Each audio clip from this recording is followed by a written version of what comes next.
And now for a very special What's Coming Up.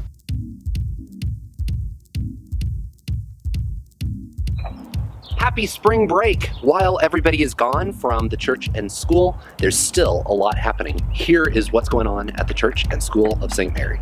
I'm in the motor skills room, which is illuminated with great LED light, and it has one new panel today.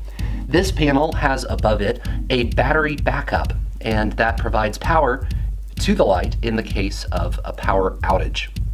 Those lights are being replaced all over the school. The parish was very generous in the With Arms Open Wide campaign. All of these people donated towards the new building, the new community center. So what is the plan? There are 5 phases of construction that we know that are going to happen. It's all highlighted in the spring newsletter, which should be reaching your mailboxes any day now. In the middle of it, there is an article written by Mike Holdgrafer and Matt Bindle, and the heart of it is this process that is 5 steps long. Creating new office space, moving outreach to a temporary space, pre-construction, the construction of the community center, and then the construction of the choir space and the expansion of the hospitality space connected to the vestibule. There are just a few changes that are taking place over here in the church offices. Father Jack's office will remain untouched, as will a number of offices that are up and down this hall. But at the same time, there are some new spaces being carved out. For example, there's one that's right here that is a new small office that somebody will be in. And then big changes are taking place in our workroom. Our male workroom is pretty large. Pardon me. This is space that was our former workroom, but it's been rehabilitated, let's say. There was a restroom that was removed, and then all of these cabinets have been installed. We rolled the copier in, we've got the recycle bin in the corner. Everything is ready to go. We just have to put some final touches and move in. That freed up space in our former reception area and lobby. This will become the new secretary and receptionist office.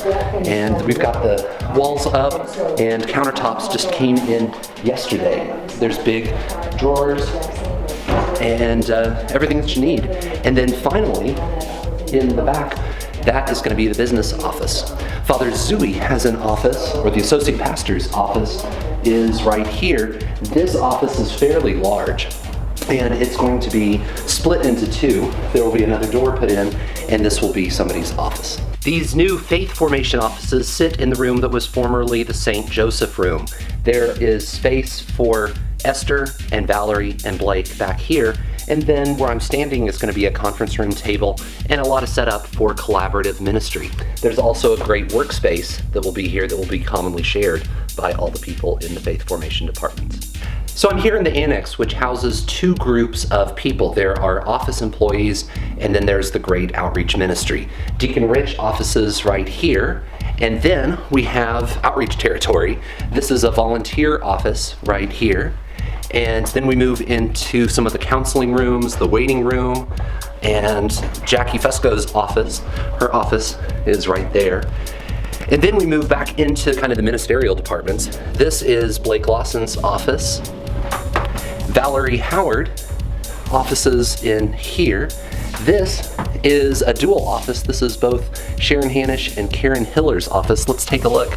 They have a very cozy arrangement where Karen's desk is right here, and then Sharon is right there.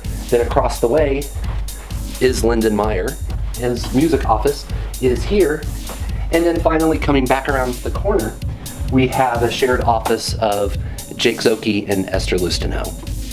All of the people who work in the annex will be relocated into the church office pretty soon, with the exception of outreach, which will go across the street into the new maintenance building. Having built new offices for the people who work in the annex, the next stage is going to be to find a place for our great outreach ministry. We're close to purchasing the duplex that is across the street.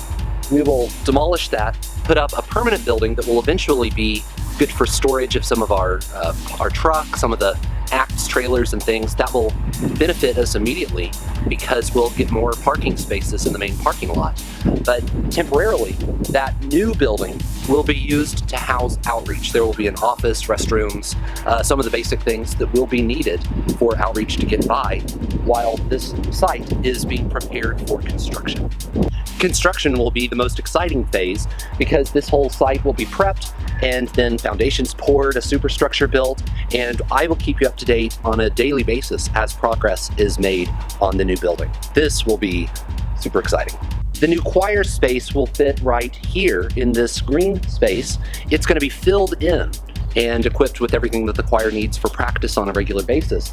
And then the entrance to the gymnasium is going to be extended out here. That will provide climate-controlled space so that people don't have to stand outside and get wet or cold as they're getting ready for basketball games. It will also enhance the security on this side of the building. One of the last phases of the project will be to extend the hospitality space, or this vestibule, out towards the parking lot. It will take advantage of all this space which is unused. It'll go beyond here. It will go past these doors. It will go all the way out here. This end of the vestibule will be pushed out a ways. It will go out to the sidewalk, and this expanded space will be used as additional hospitality space and a segue, let's say, into the vestibule.